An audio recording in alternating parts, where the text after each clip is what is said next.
Saya ingin menyatakan di sini bahawa saya sekarang Timbalan Menteri Kerja Raya. Walaupun saya 3 kali di Kementerian Kewangan, daripada susul selit kanan satu ketika, kemudian Timbalan Menteri Kewangan 1.0, Timbalan Menteri Kewangan 2.0.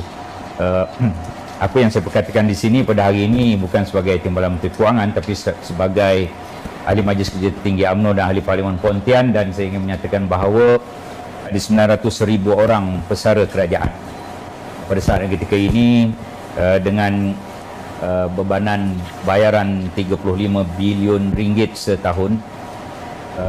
Ada 32,000 pesara kerajaan tiap-tiap tahun dan ada 1.61 juta penjawat awam.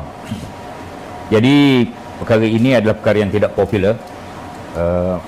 Saya tidak mahu terus-terusan dibantai kerana menyebut perkara yang tidak popular, tetapi itu fakta-fakta yang ingin saya nyatakan. 35 bilion ringgit bayaran kepada 900,000 pesara, termasuk pesara polis dan tentera, dan daripada 1.61 juta penjawat awam, 32,000 penjawat awam itu bersara setiap tahun. Dan ada pandangan mengatakan pada 2040 bebanan tanggungan untuk persaraan itu sehingga 120 bilion ringgit setahun. Masalahnya, adakah duit kerajaan ada sebanyak itu? Itu masalahnya. Boleh ada, tetapi kita kena naikkan pelbagai cukai, mungkin kena adakan cukai-cukai baru, ya. GST tak perlu saya sebut lagi. Semua orang dah tahu kedudukannya. Oleh kerana itu, saya ingin buat satu cadangan di sini, iaitu memberikan pencen kepada semua pekerja di Malaysia.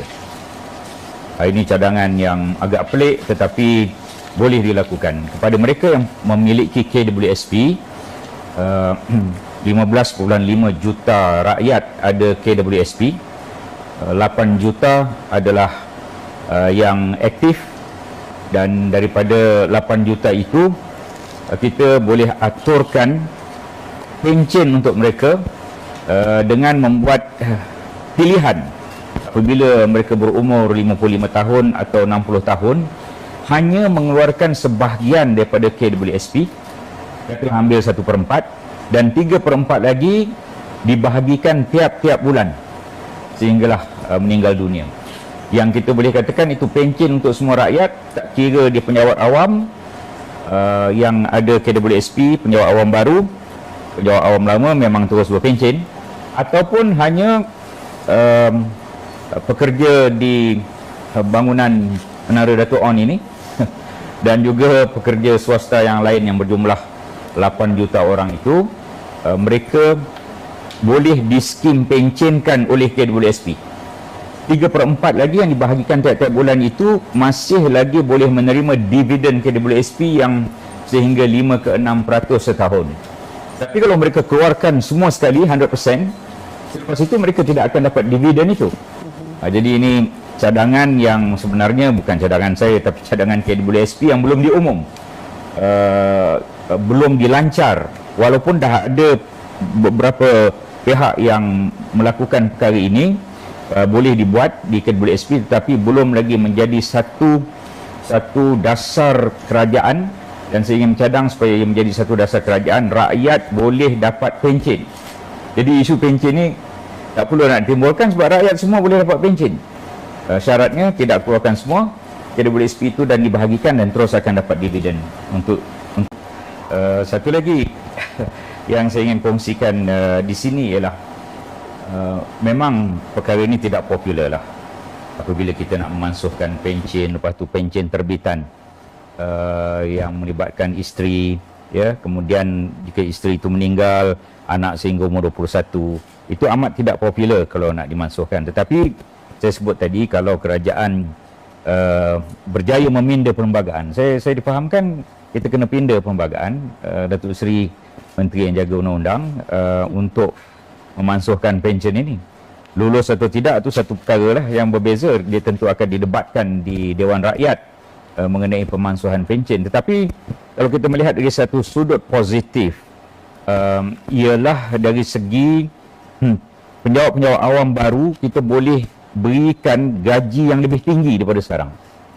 Apabila mereka dapat KWSP, mereka tidak dapat pencen sebagaimana kepahaman kita, bukan pencen yang saya cadang tadi, maka gajinya boleh ditingkatkan agak setara dengan pihak swasta.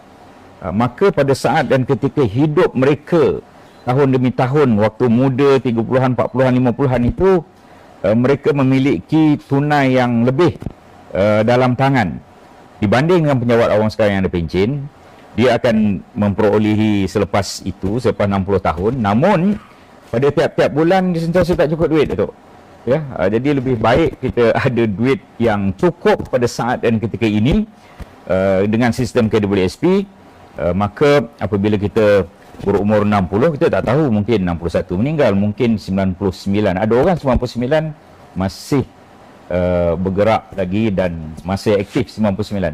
Terus saya tahu kenal siapa? Tak payah sebutlah nama ya. Jadi pencen banyaklah kot ya, sampai 99, tapi tak ramai umur sebegitu. Purata umur rakyat kita yang wanita 75 tahun, yang lelaki 74 tahun, purata rakyat umur rakyat Malaysia.